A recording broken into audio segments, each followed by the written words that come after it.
Joining us today, Schwab Asset Management CEO and Chief Investment Officer, Omar Aguilar. Omar, great to have you back.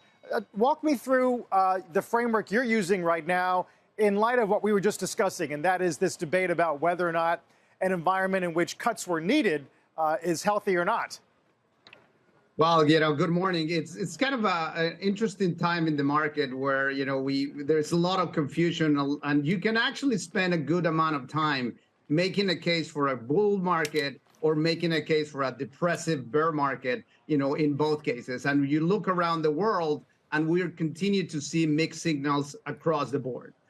When you think about it, just, in the last few minutes of your conversation, the case for, a soft landing scenario, which is for the most part pricing into what equity performance has been, equity investors seem to be thinking that we just maybe may avoid a recession. And if you actually look at just performance of the market, you actually see where the multiples are. When you see that expansionary feeling, investors seem to be thinking that equities are just at the point where you may actually just take off. Right. On the other hand, if you actually look at fixed income, they seem to be in a completely different universe. And, when you think about every single leading indicator, every economic indicator, the inversion of the yield curve that was just mentioned ago, that will point for not just a recession, a deep recession that should come anytime soon. I think, what happens when you put all that together and you look at the global picture, which is another part of confusion, which goes into the fact that you say, well, the Fed is on pause in the U.S. The economy in the U.S. seems to be decelerating, but still okay.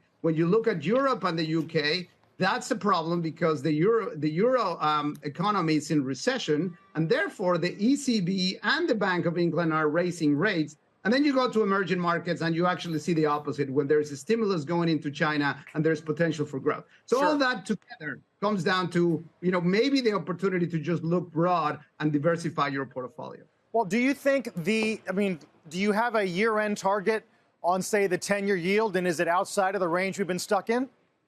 Well, I think the 10-year, and I think the big part of what we're seeing here is, we're probably going to end up seeing a little more stabilization of yield. So I don't think it's going to be too far from where we are now.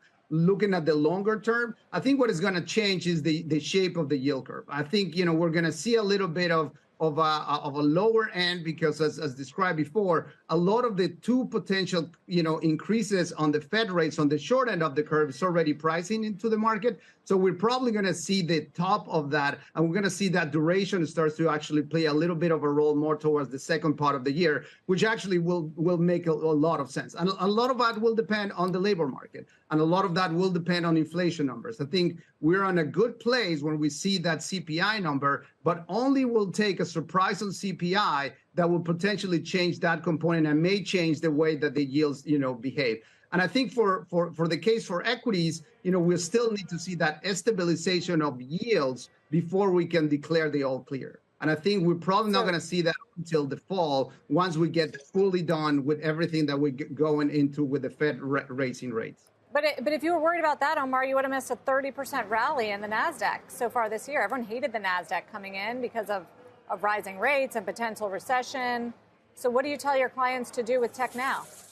Well, I think what we're basically describing this is basically take a barbell approach. I think we still believe that there is a lot of benefits, I think as described earlier in the question, about high quality fixed income. I think there is a lot of great opportunities that we didn't have or haven't had for a good 10 years, where you actually now see interest rates and income that is actually coming from fixed income, believe it or not, and it's great. And I think there is an opportunity to be in that higher quality component of it in fixed income. At the same time, just because we might have a good probability to avoid that deep recession, because we have been doing in these rolling recessions, there is an opportunity to start moving towards growth, increasing duration in fixed income, looking at high quality credits, and at the same time, it's starting to put yourself more towards potentially taking advantage of areas that are not as expensive. For example, the small cap equity, which has been underperforming, to large caps for the most part. And that's more of an expansionary component. So having that, barbell approach is probably, a good balance, neutral stance for what you can see for the rest of the year.